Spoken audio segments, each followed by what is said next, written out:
Hi, this is Munson with Munson Music, and we're going to talk about how you can play a song by Robin Thicke called Blurred Lines. And it starts out with a really cool bass line that kind of starts, but goes through the entire tune. But you can kind of simulate that on the guitar, because I'm all about stealing licks from other instruments. So you could play an open G twice, and then we're going to play it twice again, and then we're going to play it twice again, and then we're going to play open D, and then second fret on the D, and then play open G twice. And then we're going to play open G, and then open D, and then we'll play open D twice, and then we'll play open D twice, and then the last part is actually the coolest part, actually, because it's kind of a little bass moving disco bass line. But you can play open D twice, and then go third fret on the A, and then second fret on the A, and then open A, and then we kind of start that over again. So you kind of have G, G, and then two more G's. G, G, and then two more G's.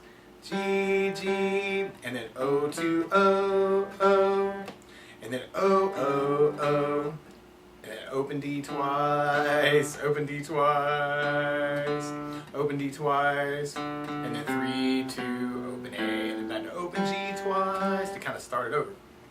Now in that last part though, you could actually make that really cool by adding in some octaves. And something else you could do actually is kind of take that G note down an octave. So you could actually play some of those G notes in different places, in other words.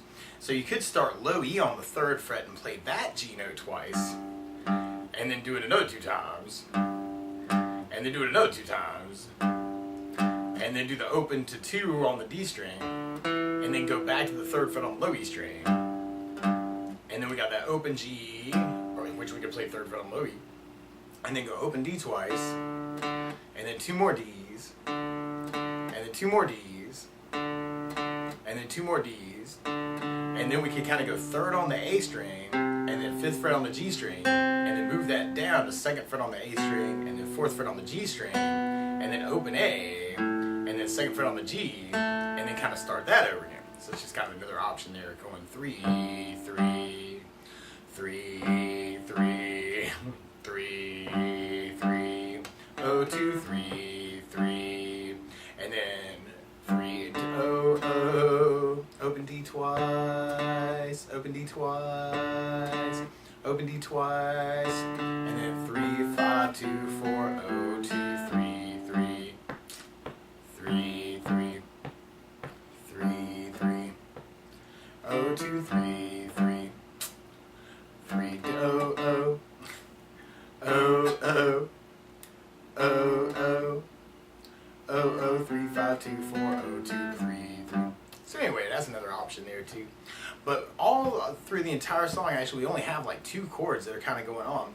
And the first chord that bass line is implying is a G major chord. And when we play G major, first finger is going to go to the A string on the 2nd fret. The second finger is going to go to the low E on the 3rd fret, and the 3rd finger is going to go to the high E on the 3rd fret. And if you strum all those together, that sounds a G major chord, and it sounds really happy. And we end up doing the G major chord for 4 measures, or 4 times. And then from the G major, we're going to be going to a D major chord. And when we play D major, first finger is going to go to the G string on the 2nd fret. Second finger is going to go to the high E on the 2nd fret, and 3rd finger on the B string on the 3rd fret. And if you strum just the D, G, B, and E, kind of the skinny 4 strings, that sounds a D major chord. And it sounds really happy. And we're going to end up doing that 4 times, kind of for a lot of those D notes in the bass. And then we're going to be going back to G major. So the bulk of our song, actually, the verse and the chorus, we have just G major, G major, G major, G major, D major, D major, D major, D major, and we just kind of start over again. But one thing I like to do with a song like this, though, to fill time, is doing something called a strum pattern. And one of my favorite strum patterns for a 4/4 like this is down, down, up, up, down, up. So we took the G and just tried that a lot. You'd have down, down, up, up, down, up, down, down, up, up, down, up, down, down, up, up, down, up, down, down, up, up, down, up. So we tried that through our verse chorus. We'd have G, down, up, down, G, down, down, up, down, G, down, down, up, down, G, down, down, up, down, D, down, down, up, down, D, down, down, up, down, D, down,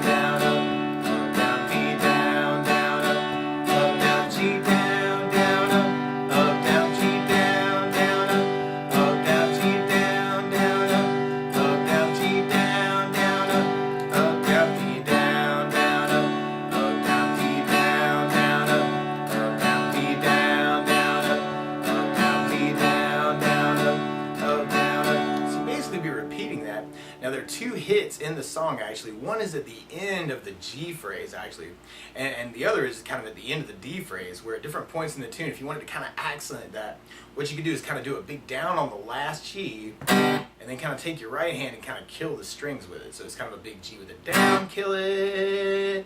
And that kind of happens like right after the first chorus actually. You kind of got G with down, down, up, down, G, down, down, up, down, G, down, down, up, down, big G, kill it.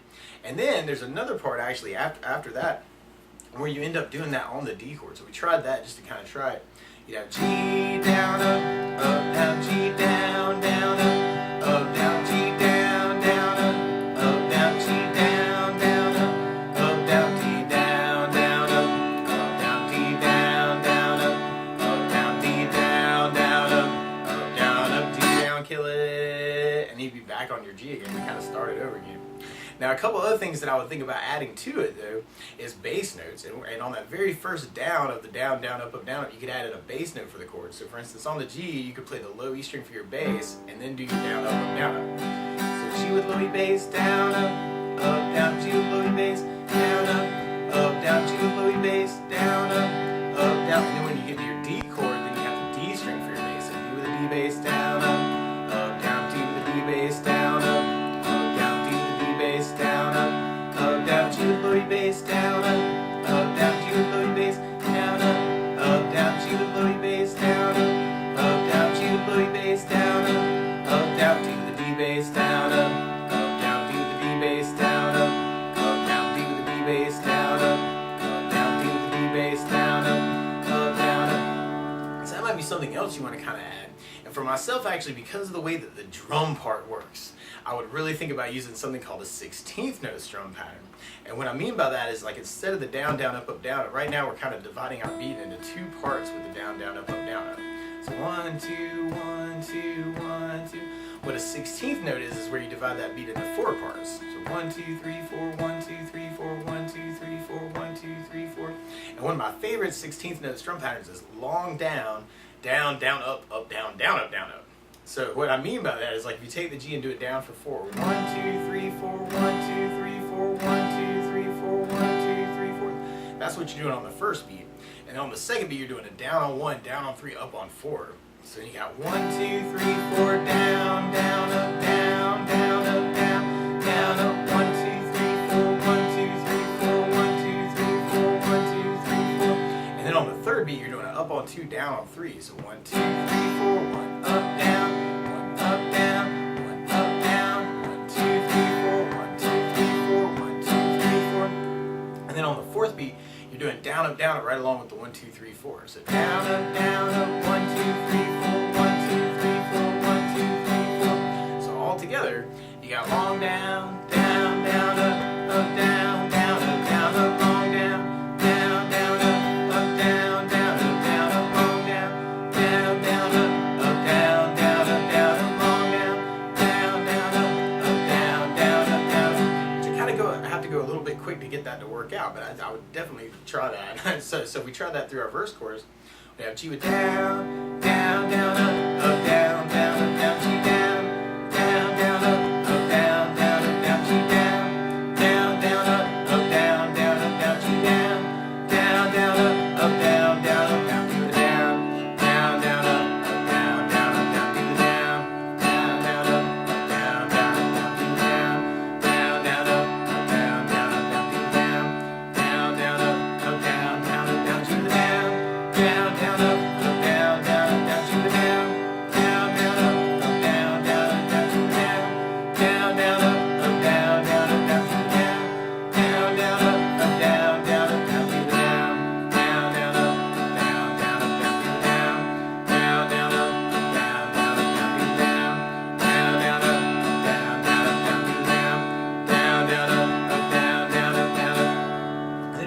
You could actually kind of add your bass note in on that very first down of the 16th, and then you have G with a low E bass, down, down, up, down, down, up, down, G with low E bass, down, down, up, down, down, up, down, G with low E bass, down, down, up, down, down, up, down, G with low E bass, down, down, up, down, down, up, down, G with the D bass, down, down, up, down, down, up, down, G with the D bass, down, down, up, down, down, up, down, G with the D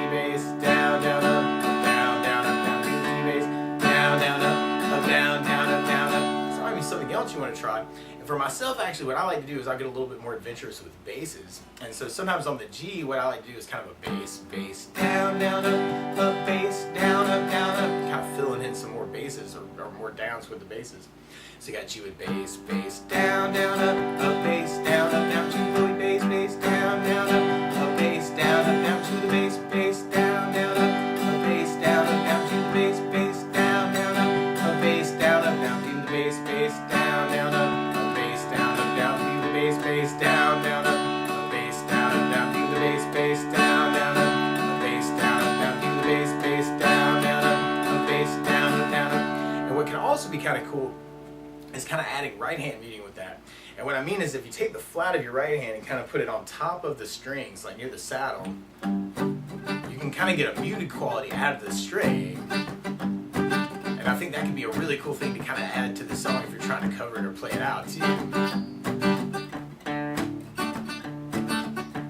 You may want to kind of experiment with right hand muting with that pattern too.